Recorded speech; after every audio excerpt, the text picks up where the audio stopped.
Welcome back to CGPSC study. और जैसा कि मैंने पॉलिटिकल लेक्चर में शुरू करने वाली थी, तो पॉलिटिकल लेक्चर में ही नेक्स्ट जो हमारा सीरीज है 1919 का भारत शासन अधिनियम, जिसको हम लोग अभी पढ़ेंगे। और जितने भी अधिनियम्स हैं उस अधिनियम को मैंने 1 बाय 1 कवर किया है। तो अगर आपने पिछले वीडियोस नहीं देखे तो उसको एक बार देखिए सारे वीडियोस को, तो सीरीज से आप इसको समझ पाएंगे। ठीक है, मैं हूँ रिद्धि और यहाँ से हम लोग शुरू करने वाले हैं हमारा नेक्स्ट पॉलिटी का लेक्चर। तो चलिए शुरू करते हैं। क्या है भारत शासन अधिनियम? जो है भारत शासन अधिनियम किसका? 1919 का भारत शासन अधिनियम है ना। ये लागू कब से हुआ है? 1921 से ये लागू हुआ, क्योंकि ये अधिनियम आया तो था 1919 में, लेकिन ये लागू हुआ 1921 में। ठीक है, और इसको लाया किसके नेतृत्व में इसको लाया गया था? मॉन्टेग्यू और चेम्सफोर्ड, है ना। इसलिए इन दोनों के नेतृत्व से इसको, इस पूरे अधिनियम को, प्रावधान को लाया गया था। इसलिए इसे मॉन्टेग्यू चेम्सफोर्ड सुधार भी बोला जाता है। अब सुधार वर्ड क्यों लाया गया? जरूर पिछले जो अधिनियम होंगे उस अधिनियम में कुछ कमियां होंगी, जिसके सुधार के लिए इस अधिनियम की आवश्यकता पड़ी है। और इस अधिनियम को एज अमेंडमेंट की तरह इसको लाया गया, सुधार करने के लिए ही लाया गया, ताकि भारत में अच्छे एक नीति का स्थापना हो सके और ब्रिटिश उनका जो साम्राज्य शासन जो चल रहा था वो विदाउट एनी डिस्टर्बेंस चलता रहे, है ना। तो इसमें मॉन्टेग्यू जो थे वो राज्य सचिव थे, इंग्लैंड में राज्य सचिव थे। ठीक है, भारत के राज्य सचिव। और चेम्सफोर्ड क्या थे? वायसरॉय हैं, भारत में ये रहते थे और भारत के वायसरॉय थे उस टाइम पे। ठीक है, तो इन्हीं दोनों के नेतृत्व में ये आया था। ठीक है, और ये एग्जाम पॉइंट ऑफ व्यू से काफी इम्पोर्टेंट ये आ जाता है, तो इसलिए इसको पढ़ना जरूरी है। लास्ट वाला जो मैंने पढ़ाया था 1909 का मार्ले मिंटो एक्ट, और ये मॉन्टेग्यू चेम्सफोर्ड, क्योंकि इस यहाँ से थोड़ा सा क्या हुआ था, भारतीयों का इसमें जो है इसमें सम्मिलित होना शुरू हो गए थे। जो ब्रिटेन के और ब्रिटिश जो राज्य चल रहा था उसमें क्या था, इन दोनों नीतियों के बाद ही क्या हुआ था, भारतीयों को सम्मिलित करना शुरू कर दिया गया था। तो ये काफी ही जो है महत्वपूर्ण हो जाता है हमारे लिए। ठीक है, अब नेक्स्ट चलते हैं। जो हमारा इसके पीछे उद्देश्य, जैसे मैंने बताया कि क्या क्या थे, है ना। अब नेक्स्ट चलते हैं हम लोग प्रावधान पे। प्रावधान इसके मुख्य ये है कि केंद्रीय और प्रांतीय जो था, ये इनके लिए अलग अलग विषयों का चयन किया गया है ना। और इन विषयों को अलग तो किया ही गया, इन विषयों पर अलग अलग कानून बनाने का अधिकार भी राज्यों को और केंद्र को अलग अलग दिया गया है ना। जिस प्रकार से प्रांत का डिवीजन हुआ, उसी प्रकार से क्या हुआ, उनके वो विधान भी बना सकते थे, जैसे कानून वो लोग उस क्षेत्र के लिए बना सकते थे, है ना। लेकिन जो प्रशासनिक ढांचा था वो एकात्मक बना रहा। तो इससे हमारा क्या मतलब हो सकता है? इससे हमारा ये मतलब हो सकता है कि एक राज्य को प्रांतों में तो डिवाइड कर दिए, है ना, उन प्रांतों को विधि बनाने का भी अधिकार दे दिया गया, बट इन सभी प्रांतों का नेतृत्व एकात्मक बना रहा। नेक्स्ट जो पॉइंट क्या था? नेक्स्ट पॉइंट था कि जो प्रांत था, अब राज्यों को क्या किए, प्रांत में तो डिवाइड कर दिए, अब प्रांतों को भी डिवाइड किया गया दो पार्ट्स में। कौन कौन से पार्ट्स थे? एक हस्तांतरित पार्ट और आरक्षित पार्ट, है ना। हस्तांतरित में क्या था कि गवर्नर शासन तो करता था, इसमें भी गवर्नर शासन करता था, लेकिन मंत्रियों की सहायता से करता था। जो मंत्री नियुक्त हुए थे उन मंत्रियों की सहायता से ही इसमें गवर्नर शासन करता था। इन प्रांतों में, हस्तांतरित प्रांतों में, इट मीन्स कि वो अपने हाथ में ले लिए थे पावर, है ना। तो मंत्रियों की सहायता से डायरेक्ट क्या करते थे? एग्जीक्यूट करते थे यहाँ पे वो अपने वर्क को। ठीक है, सेकंड जो था आरक्षित। आरक्षित में क्या था? यहाँ भी गवर्नर का शासन चल रहा था, लेकिन यहाँ पे जो गवर्नर थे वो क्या थे? गवर्नर जो कार्यपालिका परिषद जो थी वो उन व्यक्तियों की मदद से कर रहा था जो कार्यपालिका के प्रति उत्तरदायी नहीं थे।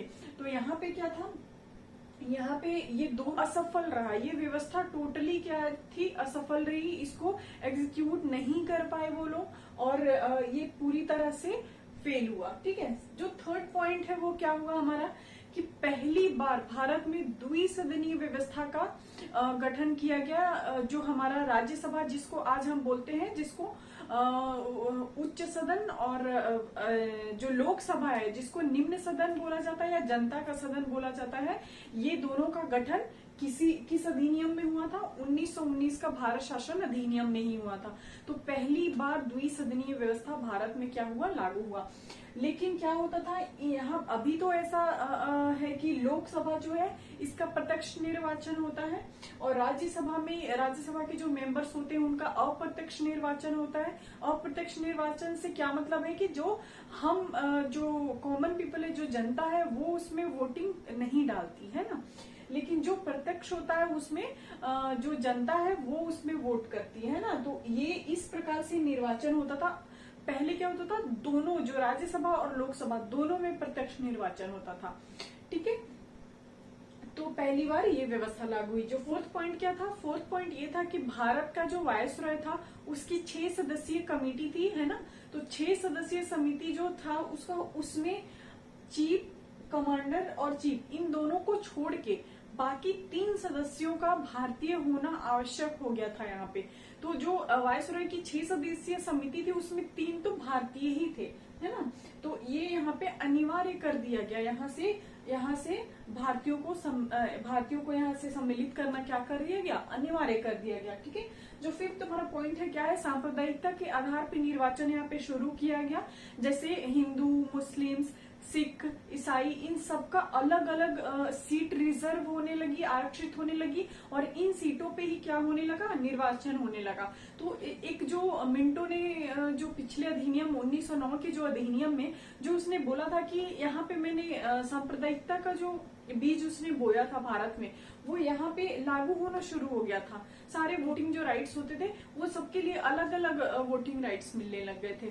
ठीक है, तो जो हमारा अब नेक्स्ट पे चलते हैं। जो नेक्स्ट हमारा मुख्य पॉइंट क्या है कि संपत्ति, कर, शिक्षा, इन सब के आधार पे मताधिकार का सीमित संख्या में। अब ये जो मताधिकार के लिए ये सब क्राइटेरिया क्यों रखा गया? वो इसलिए रखा गया ताकि जो संख्या है, लोगों की संख्या है, वो कम किया जा सके, सीमित किया जाए लोगों की संख्या को। इसलिए उन्होंने संपत्ति, कर और शिक्षा के आधार पे सीमित संख्या में मताधिकार को क्या किया? अधिकार प्राप्त किया मताधिकार का। ठीक है, जो 7th पॉइंट है, 7th पॉइंट का क्या है कि लंदन में भारत के लिए उच्चायुक्त का गठन किया गया। और उच्चायुक्त जो है उसका गठन क्यों किया गया? इसके पीछे उद्देश्य ये था कि जो राज्य सचिव थे, राज्य सचिव कौन थे इस वक्त पे? इस वक्त पे राज्य सचिव थे हमारे मॉन्टेग्यू, और जो चेम्सफोर्ड क्या थे? वो वायसरॉय थे, है ना। तो राज्य सचिव के कार्यों का बंटवारा करने के लिए एक उच्चायुक्त का गठन किया गया, उच्चायुक्त कार्यालय का। ठीक है, ताकि कुछ कार्य जो राज्य सचिव के थे वो उच्चायुक्त को स्थानांतरित कर दिया जाए।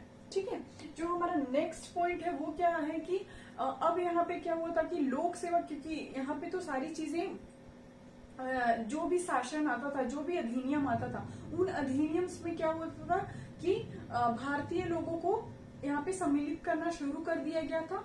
तो भारतीय लोगों को सम्मिलित करना शुरू कर दिया गया तो यहाँ पे इसी क्रम में क्या हुआ? लोक सेवा समिति का, लोक सेवा आयोग का गठन हुआ था 1921 में। और इसके गठन के पश्चात क्या हुआ था कि 1926 से क्या हुआ था? हमारा सिविल सेवा परीक्षा जो होता है वो शुरू हो गया था। तो सबसे मुख्य पॉइंट है कि सिविल सेवा परीक्षा किस अधिनियम के तहत शुरू हुआ? तो 1919 के भारत शासन अधिनियम के तहत शुरू हुआ। उसका सन क्या था? 1926 था।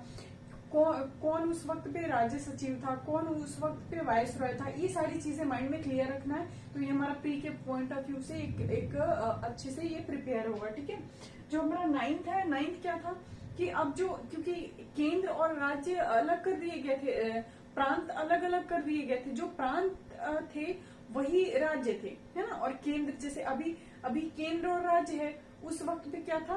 केंद्र और प्रांत था। तो जो राज्य थे वही प्रांत थे उस वक्त पे, है ना, जो अभी राज्य हैं, है ना। तो केंद्रीय बजट और जो राज्य बजट था, इसको अलग अलग कर दिया गया था। तो केंद्र के लिए अलग बजट आता था और राज्य के लिए अलग बजट पारित होता था। और उसकी सहायता से क्या होता था? वो अपने कानून को, अपने विधियों को लागू करते थे। जो 10th पॉइंट है वो क्या है कि वैधानिक आयोग का गठन हो गया था। अब ये वैधानिक आयोग क्या है? वैधानिक आयोग ये है कि इस आयोग के तहत जितनी प्रावधान, जितनी नीतियां अंग्रेजों द्वारा लाई जाती थी यहाँ पे, उस नीतियों का प्रत्येक 10 वर्ष के बाद एक सही तरीके से उसका अनुसरण किया गया है कि नहीं, सही तरीके से उसका एग्जीक्यूशन किया गया है कि नहीं, इस चीज का जांच के लिए ये आयोग का गठन किया था। क्या उस गठन का नाम था वैधानिक आयोग, है ना। और ये प्रत्येक 10 वर्ष बाद, जैसे अभी हमारे यहाँ प्रत्येक 10 वर्ष के बाद जनगणना होता है, तो उस वक्त पे क्या था कि वैधानिक आयोग का गठन किया गया था। ठीक है, तो यहाँ पे हम लोग अपना कंप्लीट करते हैं जो 1919 का भारत शासन अधिनियम है। और नेक्स्ट मैं और सीरीज लेके इसका आऊंगी ताकि हम लोग पॉलिटी जल्दी से जल्दी कवर कर पाए। तो please stay tuned with me, और please like, share and subscribe my channel. और अगर आपको ये चीजें क्लियर दिखती है तो, और नहीं दिखती, अगर विजिबल है कि नहीं है इस चीज का इन्फॉर्मेशन आप कमेंट बॉक्स में दे दे ताकि मैं इस चीज को और सुधार पाऊं। Thank you so much.